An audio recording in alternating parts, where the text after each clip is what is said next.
Breaking a man is easy. Breaking his spirit, less so.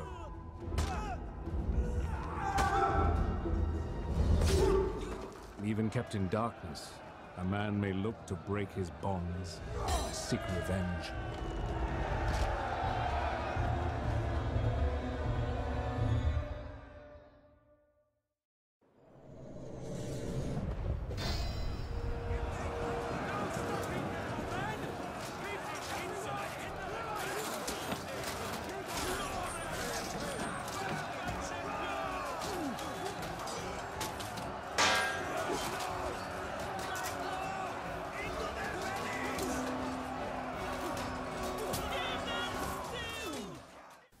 What's up everybody, Darren Total War here, bringing you the top 10 things that you want from Total War Rome 2.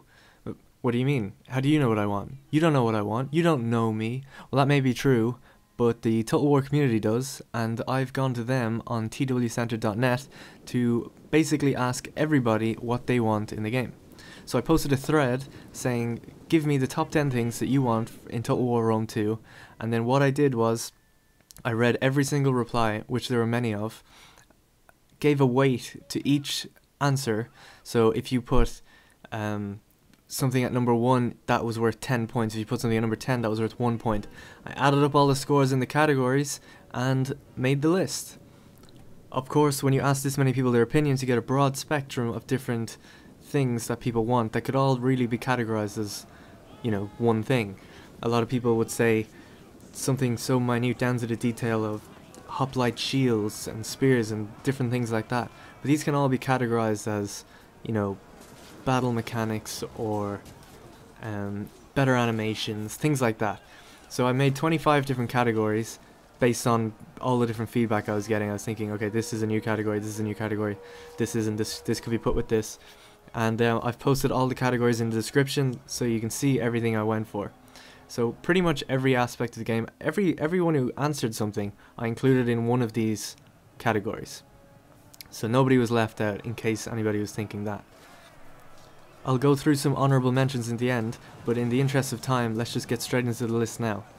Also, if you are unhappy with something in the list, please do not give out to me. I was just aggregating the scores based on the thread.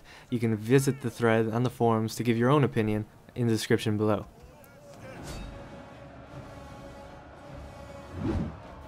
Number 10. Generals. So what do we mean by generals? Well, most things that people had to complain about generals were the fact that you form absolutely no bond to your generals. People don't seem to care if they die, let alone even know if they die at some points.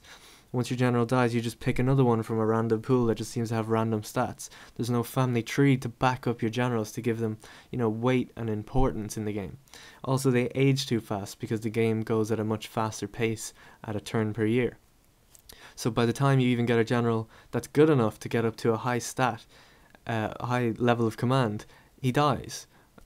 So you can't form a bond with these generals. They've also taken out the old traits and retinue system where they would affect their speeches in the battles.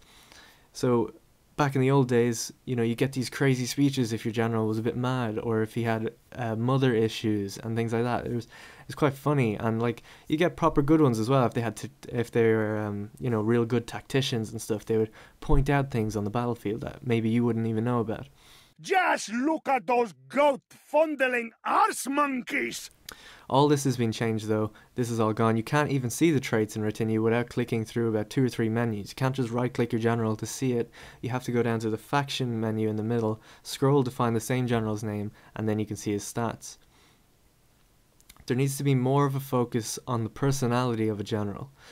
You know, I was under the impression before this game came out, and I'm sure many people were, that if you're playing as Rome, for example, you could have a power-mad general, a rebellious general.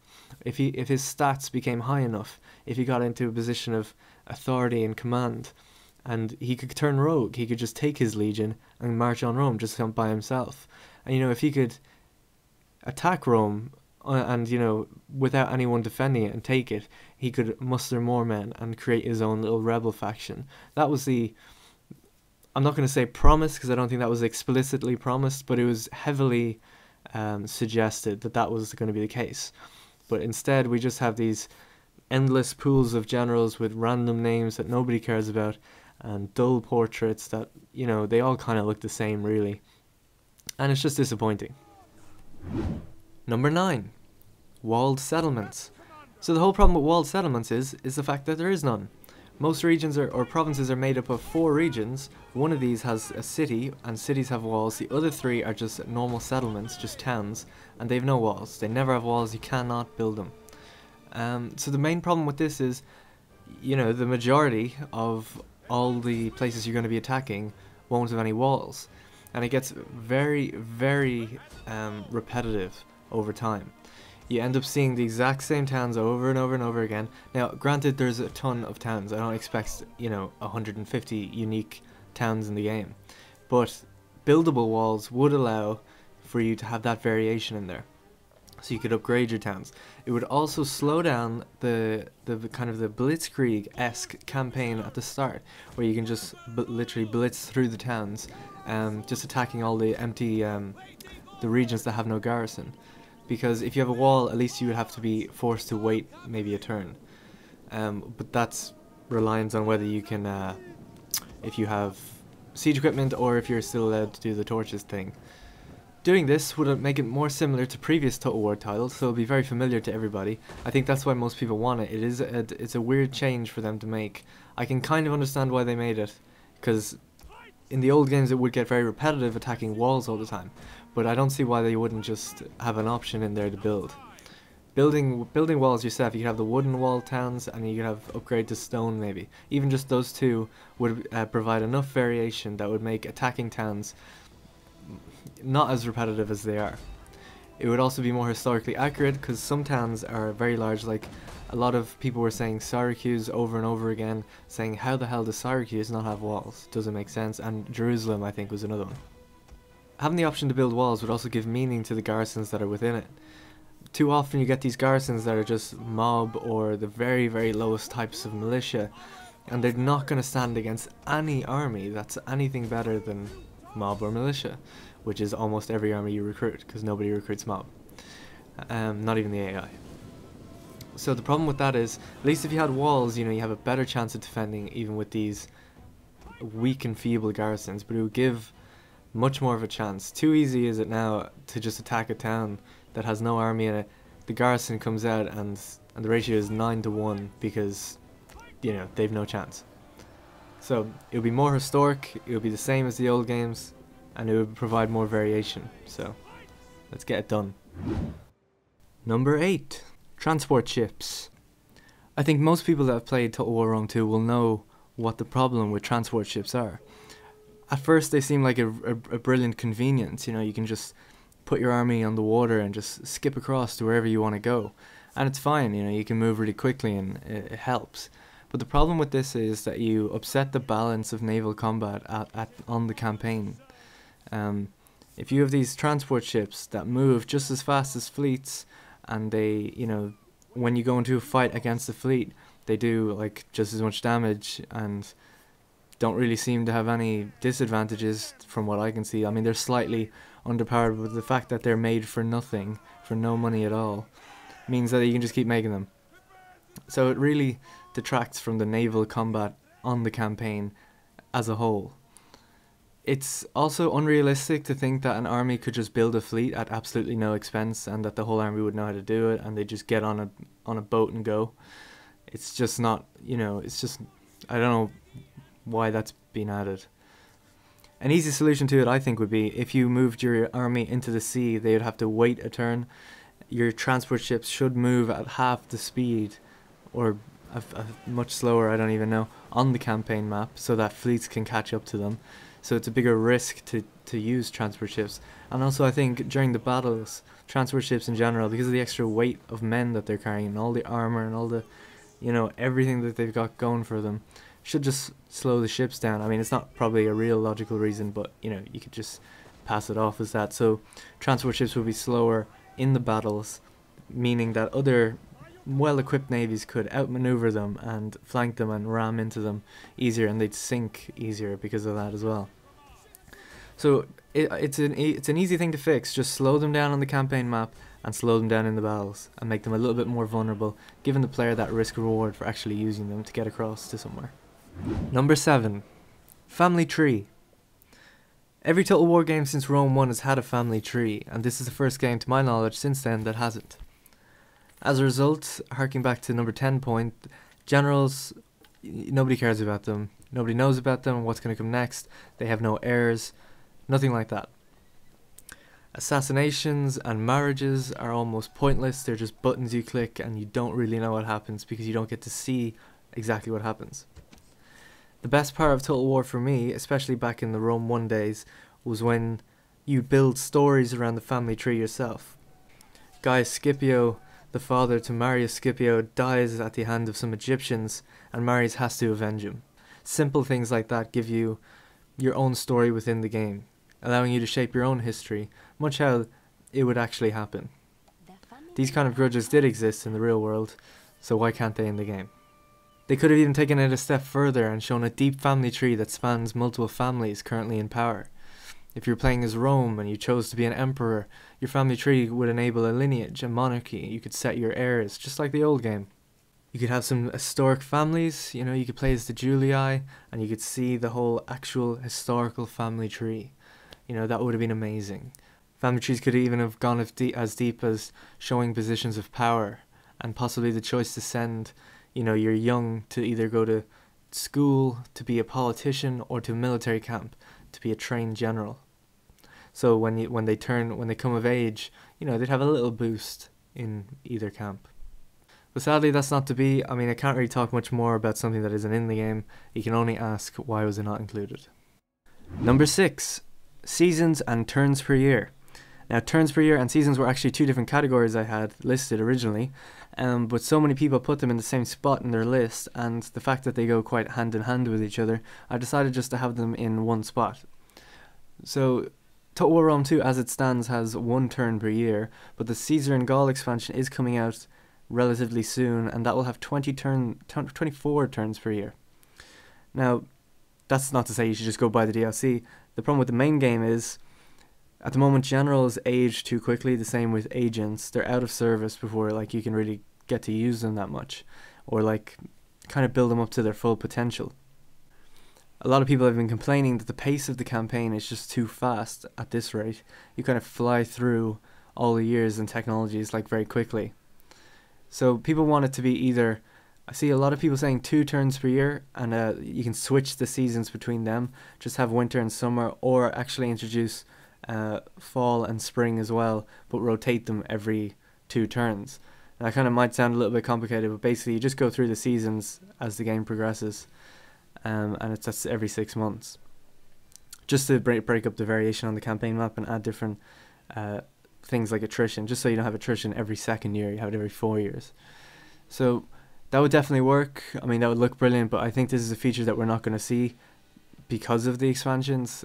Because they're doing it in the expansion means they're aware of it and they have, introduced it, and they don't really seem to have any plan to introduce it in the main game, which is a great shame, but it was something that was heavily requested on the top 10 list. Number 5. Campaign AI. I'd just like to stress that the top 5 are actually miles ahead of the bottom 5 in terms of votes. The difference between 5 and 6 was enormous. So these top 5 are really the serious things that people want fixed or added to. So the main issue with campaign AI is late game difficulty. People want very strong enemies in the late game with elite units that are worth playing against and not auto-resolving.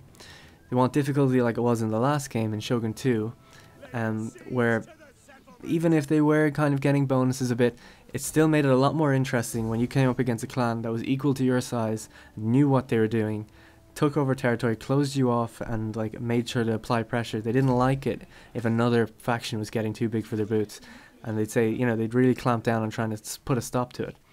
In Rome 2, from what I can tell, I'm playing in my Athenian campaign here, I've gotten massive. I'm easily the biggest faction in the game. No other faction seems to have more than maybe 2 or 3 provinces to themselves, whole provinces. Rome is the other biggest faction that I can see. I think Bithynia are quite big as well, and the boy, but they don't seem to have a problem with me. They don't mind that I'm conquering the whole world or whatever. They need to step up and say, something's not right here. players ending near the end game in turns and in reaching their goal, and we need to really try and stop them. This is on legendary difficulty, and I've had no challenge towards the end. So the AI needs to sort out its priorities and say, look, it doesn't matter that I'm on good terms with this faction. They're moving into territory that either used to be mine. If you have a look at Macedon, they're in Africa right now, and they don't even care that I own all of Greece. They used to be I used to be their client state, who they don't even care.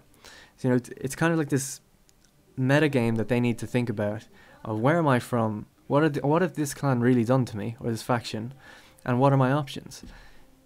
They could easily ally with other people and just rise against me. Rome should be way more expansionist than it is, and AI should be way more aggressive in general. So that's mainly what people have been saying. I think the early start game is fair enough. Like, you'll have a good few wars with the other smaller factions and things like that, and it seems fine early on, but it's just in the late game the challenge just kind of fades away and the armies aren't very diverse. Number 4, politics. The interesting thing about the placement of politics on this list is that it's so high up relative to what people are actually saying about it.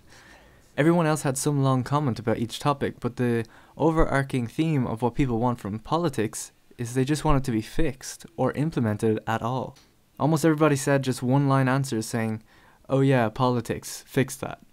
Nobody really went into any discussion or into any description of, what they really want from the politics system, and I think this is because it's such a complex issue. One thing in common with most of the one-line answers was that people want their campaigns to be affected by the political system in a meaningful way. Now at the moment, there's just a few buttons you can select to literally just buy a few senators with some money or kill a person with a random chance. Blah blah blah, it's just boring, nobody really cares. I've gone through several campaigns without ever looking at my political system once, gaining seeds or losing seeds, never really knowing it either. Another problem I've noticed with the game is you do choose a family on most factions, or let's say I was playing as Athens, you choose either the oligarchs or the magistrates. You have generals from both sides under your control, so there's a conflict of personality in the game where, who are you? Are you the person playing as this family, or are you the entire faction that gets to decide everything? Well, the problem is that you're both, and this conflict of interest means that you're assassinating your own generals who could be excellent in the field. It doesn't make any sense because the motive isn't there. If you were to implement a proper working political system, you would need to have your own side. Okay, you would pick the oligarchs, you would pick the magistrates, they would have their own benefits, and then you would not get to deal with the other generals. The other people that want to be in power would have to fight your political system to take over, and this would change how your cities are run. If you weren't in power, you shouldn't have their generals and be allowed to use them freely as if they were your own, just because it just creates that conflict where you're like, well, I don't want this general to do good, or because, if he starts building up in politics, he's gonna ruin the campaign for me, so you have to kill him. But what if he's actually a really good general? Why am I killing my best general? It just creates so many problems on a lot of levels, and then on top of that, it doesn't even look that good. The political system, it's just hard to see who has like really what seats and the different positions. Like, if you don't know your kind of history well, you really can't really tell like what these different positions mean when you just get a message saying like they've been promoted or something. You need a kind of more structured layer, maybe a nice little image. There's an example here that was created by some user on the forums. I'm sorry I don't know the name. I looked, but I could not find it. This image looks brilliant. Like, it just looks like it's revitalized the politics system. Everything's still super simple like it is in the game, but it just looks better. It would be more engaging just from that. So before I make this entire rant about politics, I'll just say that it just needs to be deeper. I don't think it ever will be in this game. Maybe they'll do an expansion where they go deeper into it, or maybe they'll do it in a different game, but I really think for this game they've just scrapped that idea and they realised that it's just a no-go for what they want to achieve. It would have been cool to have these characters that, really do build up this political gravitas that they talked so much about and kind of affected each other with it, but I really feel like it's the conflict of interest that holds it back, and also just the lack of depth from the political system itself. There isn't many options you can do, and it doesn't really have a profound effect on your campaign whether you do them or not. So that's all I'll say about that. Number 3. battle mechanics. Battle mechanics was a very hard decision for me to make, just because I felt like people were complaining about battles quite a lot, but most of the things were either about the AI, like the decision making, or they were either about features that they didn't want or that they did want in the game. So I went for the kind of the features to be battle mechanics and the AI to be the decision making. So that's how I've done this. Something that came across from a lot of people about the battle mechanics was things that just can be tweaked quite easily, I feel, by CA if they really want to change these things. There's the capture points that people feel still, even with their reduced effect in the game, like they're barely in any battles that I come across now except the sieges. People still feel like these capture points, they affect the game in such a way that they need to go, and they'd make it too arcadey. And I can kind of understand that. Personally, I think capture points in multiplayer battles will be fine, because they kind of made sense in Shogun. It was quite fun to go for the different territories to get your little abilities. It just made battles a little bit more fun for me personally. And but in the campaign, I don't feel like they're needed at all. Even in towns, more things are like the 2-kilometer armored dashes where people just run. They really don't get fatigued that often. The lack of a loose formation ability on many of the troops. The inability to throw javelins while staying still. Like a lot of units that can throw javelins won't do it when they stand still. I remember back in the old days, you could just tell a unit to fire at will if they're, someone was approaching within their radius. I mean, even reduce their radius by a lot. I don't think they'd be that overpowered. Instead, now they'll only fire as you click on someone to attack them. So what you do get I've noticed in the multiplayer battles, a lot of people do this, is they'll attack, wait for the javelins to throw, then cancel the order, then attack, throw, cancel. And it's just annoying. I mean, if you're going to go through that, like if that's happening anyway, just give it the fire at will mode, because otherwise it's just tedious for players. There's no guard mode. This is a big one. People say that, they have added a new formation button, that your units keep formation, but it's still, it kind of helps with guard mode a little bit, but it's still not guard mode. I'm pretty sure if you tell your troops to be defensive, they will be defensive, so I do not see why this isn't added into the game. Guard mode is quite a simple thing where it's, just have a more defensive stance. If the unit attacks me and then backs off, don't chase them down, hold your ground, stay in this spot, and keep your cohesion together. This really needs to be added to the game. It's such a basic feature and really makes sense for the time period.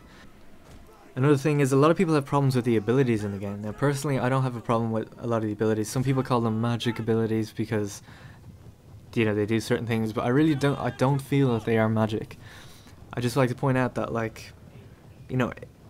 there's been many reports of, if you saw, I'm just going to go with the obvious example, where if you saw Caesar on the battlefield and you're in the Roman army and he runs past you and he shouts something at you, he says, whatever, really charge them head on, give it your all, I'm in here with you, I'm watching. You're gonna get a boost in morale. It happens, it actually happens. These units, these people will fight harder. And that's just the way they're trained. They're trained to try and impress the people around them and the people they're fighting for. And these armies, they live and die for their generals. Especially post-Narius, around that time anyway. So I don't really have a problem with the different abilities.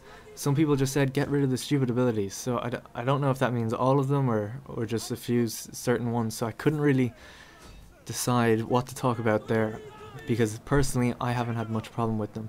There are some ridiculous ones where you do get this boost for nothing, where it's like, get really angry and they just go mad and they get real angry and it gives them a boost to anger or to strength and things like that. I feel like the general's abilities, once your general is near you and he's telling you to do something, I think that's kind of allowed. Or like the frenzy mode, things like that, they're not too bad, but some more specific unique units have these kind of crazy abilities that really shouldn't be in the game. That's really it for battle mechanics. Nobody really talked about naval battles that much. It was in the list as a separate category, but it didn't really come up that high in the list. You can check it down in the forums if you want to check for yourself. Oh, and I almost forgot. Torches need to be removed. Torches is probably the most requested thing out of the whole section of the forums that everybody agreed on. Anybody that said battle mechanics, they mentioned the torches. So the torches thing is basically enemies can burn down gates if they just throw these flaming torches at them.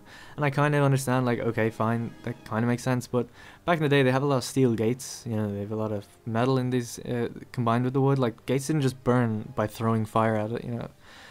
It's actually quite rare that would ever happen. It would make more sense if you saw the units run up and really try and light them on fire, throw oil on them or something. But standing back, throwing torches, it looks ridiculous. It breaks the immersion of the game. Like, it just breaks the cohesion of a battle. You know, you're supposed to have. It was always cool to see the ram go up and hit the gates. You know, it made sieges last longer. Now you can just attack a town, instantly start fighting, burn the torches, get through, and they've no garrison because they didn't have time to defend. It kind of breaks it on the campaign and it breaks it in the battles. So it's just get rid of torches. They just don't need to be in there. Okay, they don't need to be in there. Get rid of them. Number 2, campaign balancing. Campaign balancing is an interesting one as well because not that many people actually went into detail about campaign balancing. It was more just high up on a lot of people's lists. There were actually several people praising CA for their good work on the patches so far, saying that the campaign has been vastly improved since its older iterations. I think that their main focus has been actually campaign balancing, and now they're actually moving on to battles, but that remains to be seen. I think because of this that people are still angry over the older versions possibly, and that's why this got so high up on a lot of people's lists, because really breaking it down, I feel that there isn't that much need for improvement in terms of campaign balance aside from all the other points that I've made about the campaign. One thing that people do mention over and over again is the public order bonuses and squalor bonuses, whether it be good or bad, are just off whack at the moment. It's almost impossible to get a province to have more than one level 4 region within it with level 4 buildings. It just gets very frustrating. Public order just goes out of control, or squalor goes out of control. And usually if you keep if the two of them are okay, then your food goes out of control. So it's actually the 3 really that need to be tweaked. I don't know why so many buildings have so much squalor added to them, but I really think it just needs to be toned down just a little bit, or maybe an extra boost for garrisons being in towns or something. Something has to be done with that. Another thing is agents seem to be overpowered. The AI just spams agents all the time, and it's not because the AI shouldn't, it's that the agents themselves are actually overpowered. They take down generals far too easy. There's 3 different types, and they're all able to assassinate. They brutally take down your generals and piss off your armies and do all sorts. Also, I don't think I've ever noticed that an agent has failed to do an action on my own generals or anything like that. It seems really overpowered at the moment. Lastly, the tech tree has had some complaints as well, that it takes too long to get to the siege equipment, and I have to agree with this. You need to focus almost entirely military to get a siege tower maybe in your 40th turn if you're lucky, probably even more, which is just, it's too long to wait to get like the kind of cool siege units, especially when you are attacking walled cities all the time. You don't want to be the guy that uses the torches or have to use the basic siege equipment that takes a while to destroy some buildings, because it takes up, you know, chunks of your army if you have to recruit those units. So that's pretty much it for campaign balancing. There wasn't actually that many people talking much about it. I left transports out of this because that was its own category. But if you have any further comments to make on campaign balancing at the moment, you can let me know in the comments.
Whilst a lot of you may not actually be surprised by this outcome, had I not left it a day later than I had originally planned to do this video, politics would have actually got the top spot. So it was actually quite a close race between the top three, but yes, Battle AI of course won it out in the end. In the last day it did actually receive quite a number of votes, pulling it apart from the other two considerably.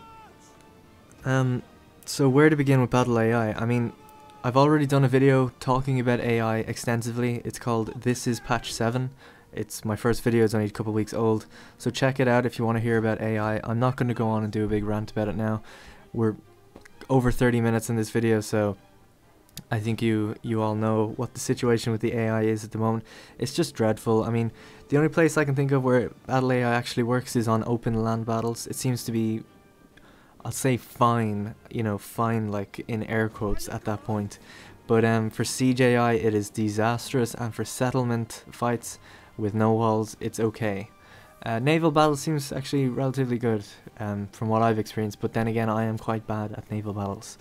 So that's really it for this video. Thank you guys for watching, especially if you've made it this far.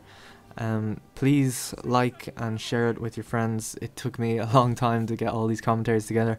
Really did my best on this one, so hopefully I don't get too many people angry with this list. And remember, this list was voted on, or just an aggregation of what everybody said. I didn't just make it up in my head. To see the full list of categories that could have won or could have gotten to the top 10, check the description below, they're all there. Make sure you visit twcenter.net, they're pretty much my sponsor. I am a video creator for them, so this is going to be on that website. Oh, and to those leaving comments on my channel, thank you very much. It's been very nice. I've received just only positive feedback, so I'm very happy about that. Thank you all. I've been kind of hitting a video a week at this point, and it's probably going to continue like that, especially over Christmas. Can't really fit in any time to do any more than just one. This was a really long video though, actually. It took me several days, so maybe with that extra time I actually will be able to do other smaller videos. But let me know in suggestions of what you'd like to see. I'm going to be covering the Caesar and Gaul DLC when that comes out soon, and I might even have a look at the Bactria faction soon enough. It has been released already. So anyway, thank you very much for watching, and I'll see you next time.